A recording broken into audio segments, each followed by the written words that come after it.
Hey there, it's Nick. And it's Leah. So, Leah, I hear you have something exciting. I do. I released my own audiobook. Yes, so the audiobook version of Leah's book, The Holiday Breakdown, is now available. It is. This year I re-edited it and then I'm narrating, which is like a dream come true for me because as a kid, I used to love going to library story hour. And this was like, I got to be the reader at library story hour. And I've actually already purchased my copy, and it's the perfect thing for the holidays. Nick, thank you so much. And I left you a nice review, too. Thank you so much because, it's fresh. It's up there. It's alone. And I was like, can somebody please get in and leave it a nice review? So you out there, definitely check out the new audiobook version of The Holiday Breakdown on Audible, on iTunes, or on Amazon. Thank you so much. I hope you love it. Hey there, it's Nick. And it's Leah. Real quick thing before we get going, we are on a break this week. It's the holidays. And as we all know, this is Leah's favorite time of year. It is. And I also have learned my lesson. I now make up songs entirely. So Nick can't say we don't have the rights to that. Yeah, we definitely have the rights to whatever that was. That's for sure. That is cleared to go.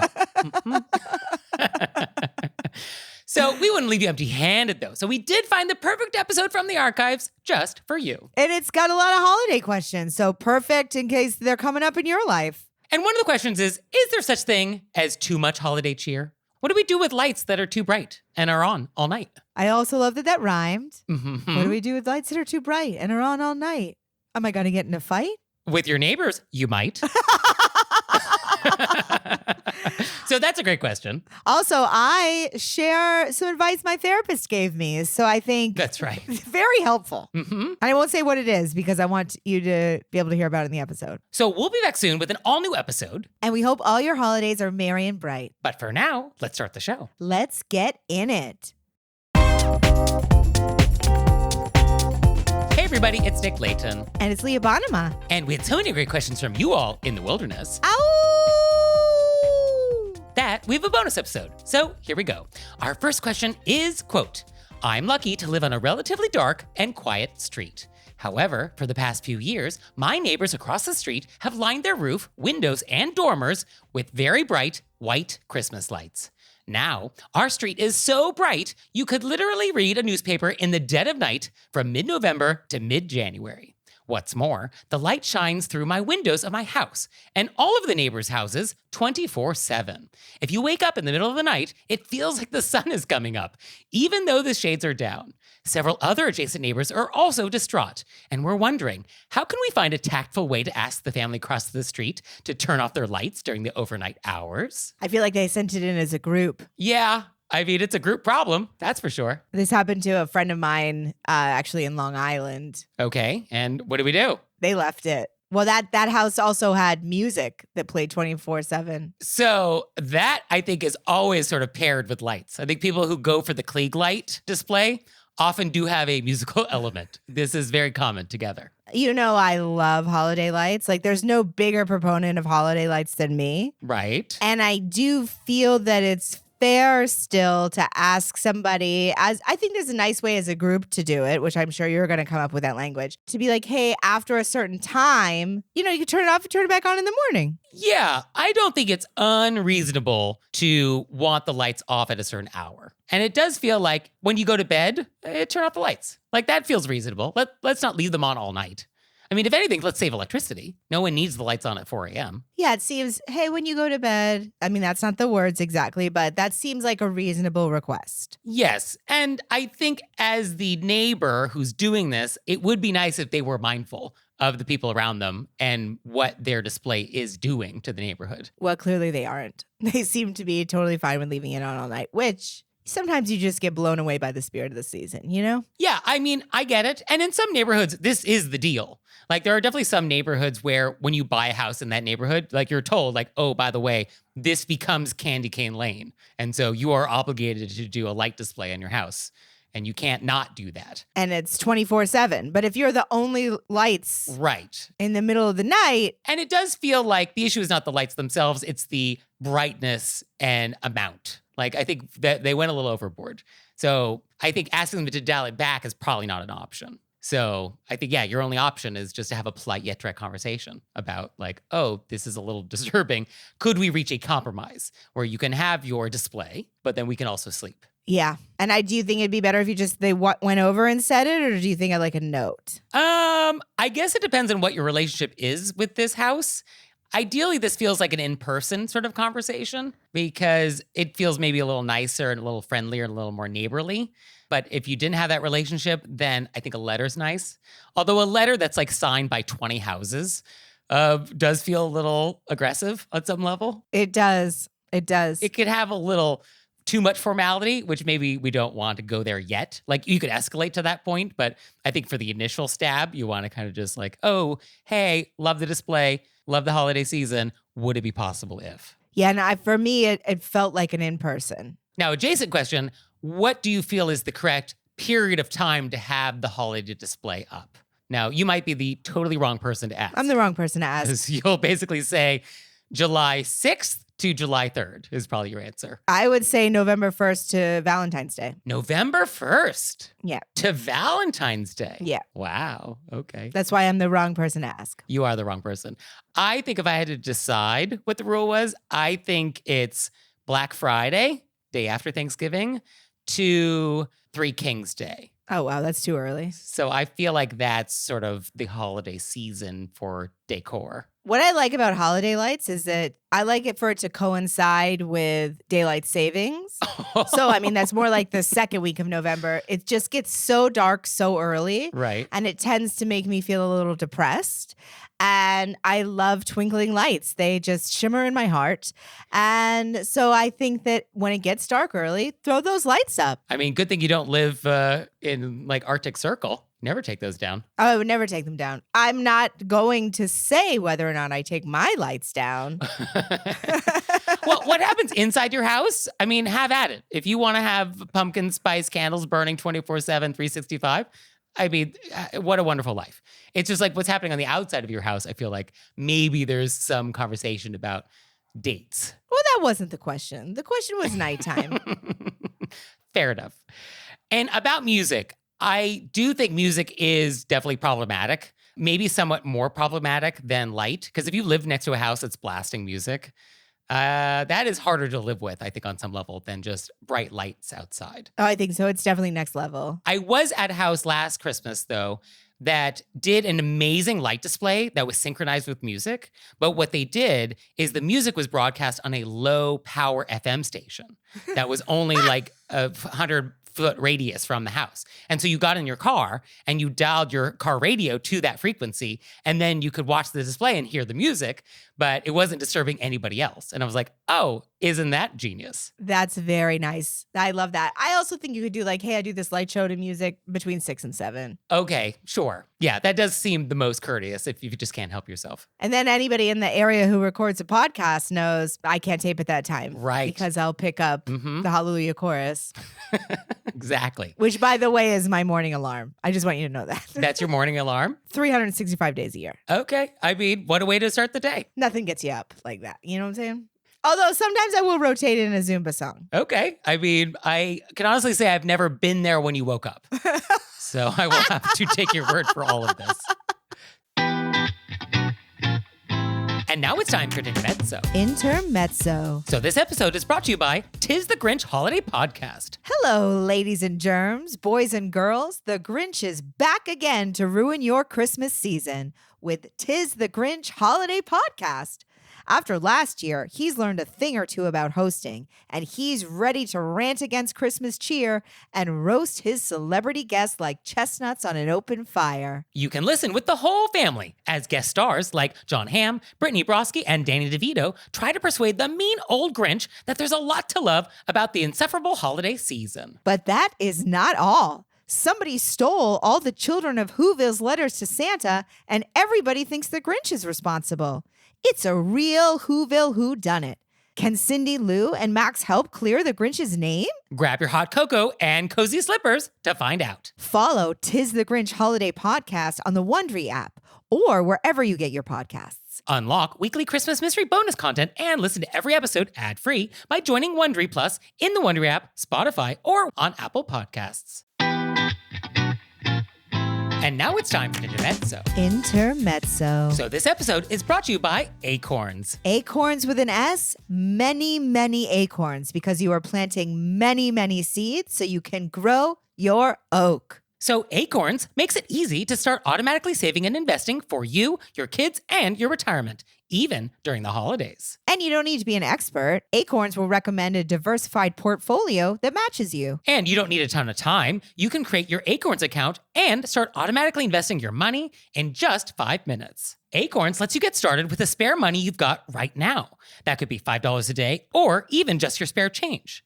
Acorns can round every purchase you make up to the dollar and automatically invest your spare change for you. So that coffee you grab at the mall while you're Christmas shopping? Now that's investing. And you can get bonus investments just for buying the stuff you need from the brands you love. So head to acorns.com/WYRBW or download the Acorns app to start saving and investing for your future today. Gotta read that disclaimer, Nick. Okay, paid non-client endorsement. Compensation provides incentive to positively promote Acorns. Investing involves risk. Acorns Advisors, LLC, an SEC-registered investment advisor. View important disclosures at acorns.com/WYRBW. So, our next question is, quote, my partner and I are sending out Christmas cards together for the first time this year.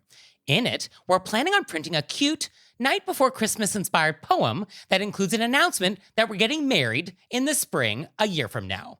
It's not a secret that we're getting engaged, as we've told all our friends and our moms have spread the word everywhere else. But we haven't finalized our guest list or even set the exact date for the wedding yet. And my partner is worried that people who receive our Christmas card will be expecting a wedding invitation later.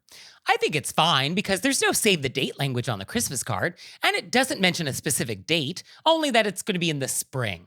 Is my partner correct by having concerns that Christmas card recipients who don't eventually get an invitation might have hurt feelings? An option Okay. is to just change the language so it's an engagement announcement Okay. instead of being like, we're getting married in the spring. I mean, what is the difference though? The difference is we're engaged. Wanted you to know we're engaged. Right. And just not talk about when a wedding might happen. Yeah, because this is saying the wedding is set and it's going to be in the spring. Right. That was what I had, which is like, I think a holiday card, totally fair game place to talk about a major life event. Because a lot of people do that in their sort of annual holiday letter. Absolutely. They're like, here are things that happened in our family this year. So the fact that you're getting married, like, that's totally a valid thing to include in that letter. And congratulations to you both. And congratulations and best wishes for all that.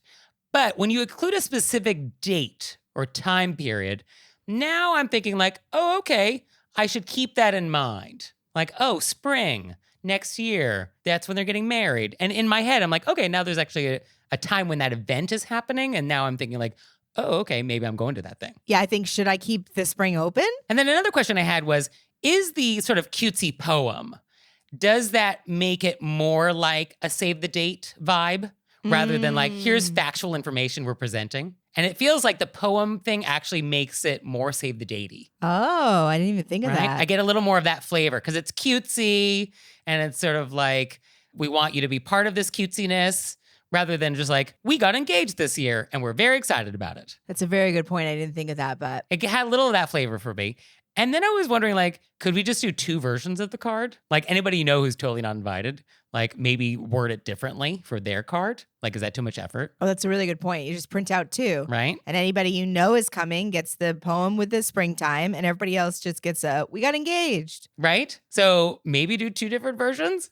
I don't know if that's just creating more work for you, but like, that's an idea. That's a great idea. Or you could do the spring one and on that, get a black tip felt marker, circle it and say, just letting you know you're not invited. I mean, that's one way to let people know. Yeah. I mean, you know, people have done that. No, have they? Oh, absolutely. Yes. There is definitely a group of people in the world who have specifically let people know that they're not invited to the wedding, unprompted. Woo! Yeah, this is absolutely a thing that happens in the world. I love how I just think of something in my mind that's the most insane thing I've ever thought of. And you're like, no, for sure people are doing that. For sure, this has happened. Yes. Which is like, oh, just so you know, you're not going to get an invitation. Wow. I was like, I didn't ask. I feel like I just broke into a sweat. And also for me, when I get something where somebody mentions they got married or they tell me they're having a wedding coming up, I don't feel like I'm invited. I wait for a specific invite. No, because you are a person that is well-adjusted. Thanks, Nick. There are people out there, when they hear a wedding is happening in the lives of somebody they know, do feel like they will be invited. There is this instinct for some people out there where it's like, oh, I am aware of you. And so you're getting married? Well, then obviously I'm coming to your wedding. I like the two versions idea, or just switching the whole thing to just be an engagement announcement. And then I was thinking, I kind of came full circle, which is like, do the announcement you want to do. Let people know it's going to be this spring.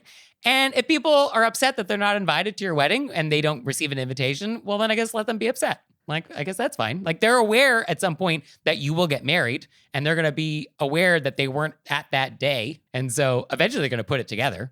So I guess if they wanted to be hurt then, they're going to be hurt. So I guess let them. Well, I feel like this person's partner is uncomfortable with that idea. So it's like, what's the line we can walk where we make an announcement and we don't make anybody feel bad?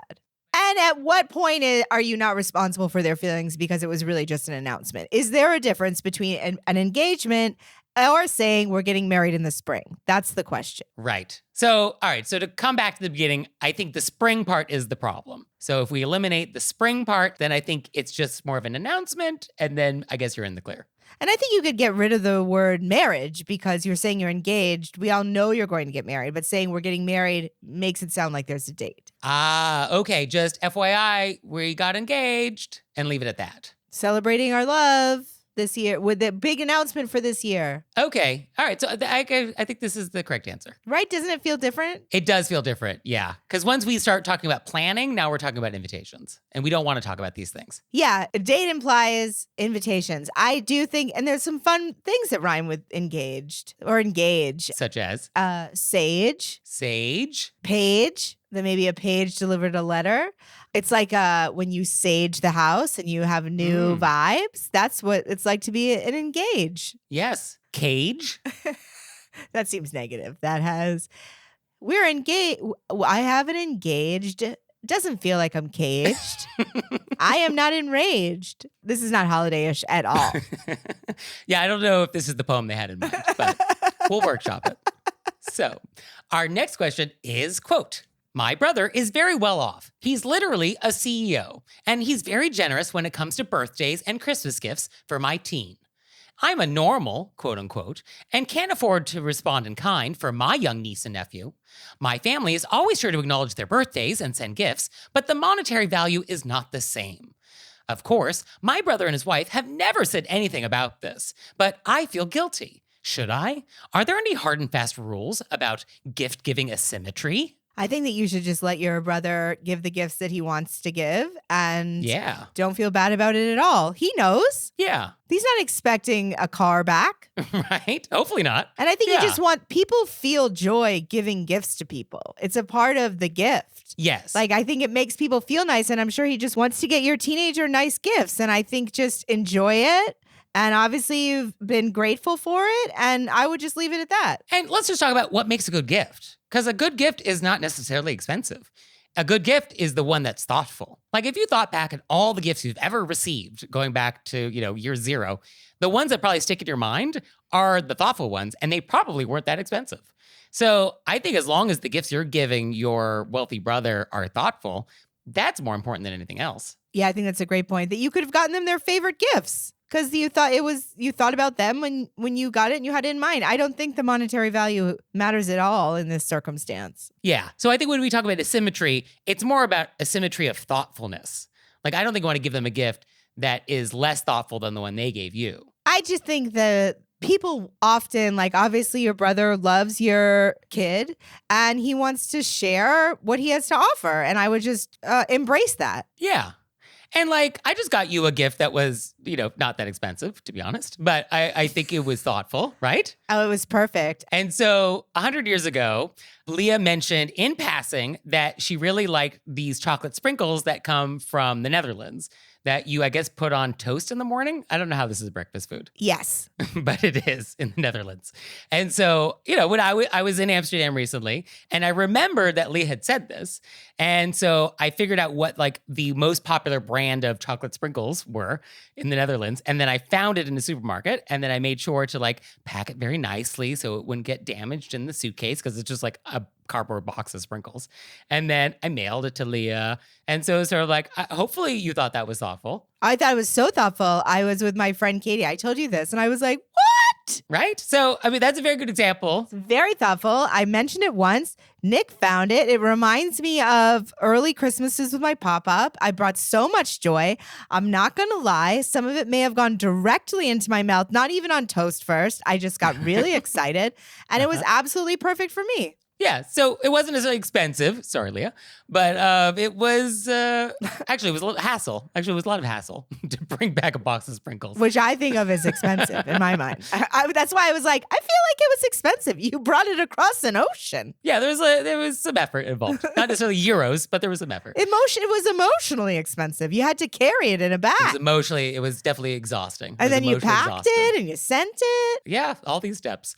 So, and also for our letter writer, what are you supposed to do? Like, are you supposed to blow your budget and buy your brother expensive gifts? Like, that's not a world we live in, right? They don't want you to do that either. Yeah. So, should you feel guilty? Nah. And I also think, and I'm going to be straight up with you. Yeah. Tell it like it is, Leah Bonema. I've had this conversation with my therapist about almost this exact same thing. Okay. Because you were in the habit of trying to buy expensive gifts for people? Or somebody gave me a gift that was like, and I felt I have trouble receiving, things and I feel guilty and they shouldn't have.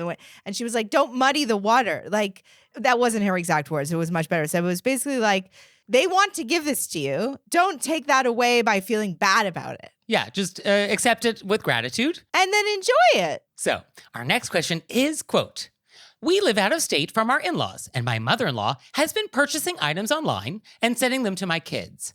She recently sent a gift for my son, which is a repeat of a gift that she sent 2 years ago. I suspect she forgot. I showed it to my husband and I asked him, what should we do? Should we let her know? And his thought was, well, just let it slide.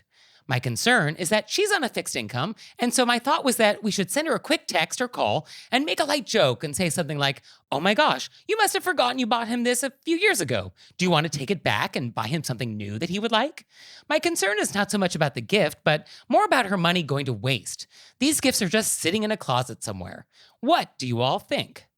Well, I'm going to pull Leah Bonema, and I'm going to say that because this is your in-laws, I think Leah would tell you, and correct me if I'm wrong, Leah, that you should defer to the child whose parents this is, right? Yeah. So if it's your husband's mom and he was like, let's let it go, I would let it go. Right. So I think that's your best bet. And also asking someone to take back a gift. I mean, now you've just created work for them. And it's like, I don't think you want to do that. And I think that similar to our last question, it probably gave your mother-in-law joy to give the gift. And we could just sort of like leave it at that and just, I've gotten the same gift twice from somebody, I'll be honest. I mean, what I like about that is that somebody knows you so well that they knew you liked this thing twice, I guess, right? They did. And they also know me so well knowing that I'll probably lose it. And then I have a backup. And in general, when we receive a gift we don't like, ideally you just deal with it yourself. And you don't involve the gift giver. And that involves something that might be an exchange. Like, oh, you got a sweater in the wrong size. You don't want to go back to the person and be like, oh, I need a medium. Please take this back to the store and get me a medium. Like, no, it is just better to just you go to the store and you do the exchange. Like, don't involve the gift giver if possible. And I don't think it would be a comfortable conversation to be like, I know you're on a tight budget, so I want you to. It's just, I don't think that is going to come out the way that I appreciate that our letter writer is caring and thoughtful and wants the best for their mother-in-law. But I feel like however you present that, it's going to come out with not the right tone. Yeah, I don't know if you can land it, right? No. Because people probably will not hear that the right way. No. And also, there's probably no right way to say it. So that's also a problem. It's a re-gifter. That's bring it to somebody's birthday party. Yeah, it's a great regift idea. And I think in the future, you might want to give them some ideas for things to get. That might be an idea. Like, oh, here are some things that my son is interested in this year. Here are some interests. And so maybe a gift in one of these genres would be of interest. And so that might avoid duplication. Yeah, I think that's a great idea. So our next question is, quote, I'm organizing a group gift for my in-laws. It is my and my husband's main gift to them. So we're covering over half the cost. It's $160 in total. Because the other people in the group already got some other gifts for my in-laws, they're chipping in less. There are 3 other couples chipping in, and they're giving $25 each. Is there a polite way to write in the card that this is our main gift to them, hinting that we covered the majority of the cost? Our main concern is coming off cheap, since the other contributors have other items they're also giving. I don't want my in-laws thinking we took a free ride on the group gift. Help. I can't think of a way to word this. Yeah, I mean, I basically wrote, I think you're stuck. That's what I wrote. Also, I think the in-law thing, the fact that this is the in-laws, I think once again is just an interesting detail, which I think doesn't change the answer here, but I think does color the vibe of this question a little bit. Because our letter writer is very concerned about what the in-laws think of our letter writer. I do wonder if there's a way, since you're organizing the gift. Right. If you're also wrapping the gift and you're doing the card. Yes, I think our letter writer is doing the card. So then is there a way to present it as you're spearheading? Okay. Not, I paid more, this is our main gift. But I couldn't, what I do when I'm really thinking about things, I'll take our letters and I'll lay on the floor and I'll stare at the ceiling and I'll ponder. Mm-hmm. I put my thinking cap on. I mime it. I usually have a tie underneath my chin. Oh, we're miming a tie. Yes, I love to mime it. It's like a full thinking cap. Oh, this is very good object work. I could not come up with the words for I spearheaded this event. It's because it's tricky. I mean, in general, when we do a group gift, it is sort of the implication that everyone contributed equally. So to try and clarify that that wasn't the case, yeah, I mean, that's, I think, why we're struggling. Is there a way to say blankety blank, your husband's name, and myself wanted to get this for you, blankety blank blank, your other people's names wanted to pitch in as well. And then the words pitch in are different words. We hope you enjoy. Best of wishes. Happy holidays. So I also laid on the floor and put on my imaginary thinking cap and tied it in a bow. I did not do these things, but I like the idea. It's a fun time. It really is. Is it a fun time? Yeah. Okay. So I'll try. It is a fun time. So, okay. Take your word for it. So I was thinking that one way maybe is that we want to make sure that we tell the gift recipients that, oh, these other people, they also helped. I don't want you to think that I'm the only person that got this for you. This actually was a group gift and some other people chipped in too.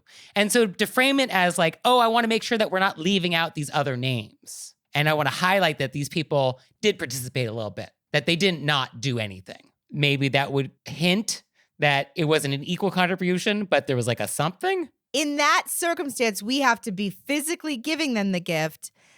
And then I think there's no card except for like to Nana and Pop-Up or whoever you were saying. Right. And then when you give it to them, you say, I also want, and then there's no from on there. And then you say, I want you to know that Sally and Roger also pitched in. Yes, I think maybe that's the way to do it. And if you frame it as I want to make sure these people are acknowledged. But then I wouldn't have this signed card because you can't just sign the card with your name and your husband's. You can't do that. No, that's true. But then if you just had the two. Right. Yes, to you guys, and then verbally from us, and some of these other people also helped out. Yeah, okay. You got to really land that. And you also have to do it in a way that those other people are not there for that conversation, I think. Yeah, that one feels like slightly sneaky in a way. Yeah, because I think if those other people are around, then it's sort of like, oh, we're going to get letters from those people.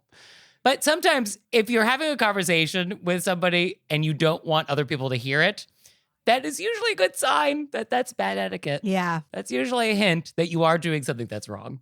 So maybe that is a sign that that is actually not viable. That's how I feel when I'm about to text something that I feel like if my phone got stolen and everything went up and that would be a text that I wouldn't want people to see, then I don't text it. Oh, that's a good rule. Yeah, the subpoena rule. Mm-hmm. Yeah, you never want to have your text on a large screen in a congressional hearing. That's true. That's a good way to live your life. Yeah. If other people heard it, would they feel bad? Yeah. I think that's very similar to your barbecue rule. Right? Would you still do the same thing? Yeah. Yes. I think we just give the gift, and I think we just let the gift givers think what they think. And I think we just know better for next year to not do a group gift in this way. And then also if you're wrapping it and you're doing the card and you're presenting it, even though you're signing everybody's names, they know you spearheaded the event. That's true. Yeah. And I think you'll get the credit. But also sometimes we don't get credit, and we just have to be okay with that. And I think that if your in-laws, I don't think they're going to think anything. I would like to think they won't think anything, but our letter writer is very concerned about what the in-laws think. So my reading between the lines here is that there might be a pattern of judgment in the past, and we're trying to avoid more of it with this gift. And then I think at which point your husband could maybe whisper in your family in-laws' ears, hey, this was our gift. Yeah, just so you know. Yeah, I mean, that could be the way to do it, is just let the partner deal with it. And you could just be gracious about it and be like, here's a gift from all of us. Yeah, you could just be gracious and then let him do the dirty work. Yeah, I mean, actually, good cop, bad cop works. Very successful. Nick and I do it all the time. I'm the bad cop. He's the good cop. Oh, that's so not true. Or is it? Wouldn't it be amazing if you really were the bad cop in this relationship? What a twist that would be. It's true, everybody. Leah's bad cop. Let it be known. I would love to be the bad cop. I just visualize the outfit. I'd have to have an outfit change. Oh. And I would probably have to stop smiling so much. Yeah, that would probably ruin the effect. It's true. I got to work on my serious face. And I have to work on being nicer, I guess. So, do you have questions for us about anything? Let us know. You can let us know through our website, wereyourbywolves.com, or you can send us a text message or leave us a voicemail, 267-CALL-RBW. And we'll see you next time. Bye. Bye.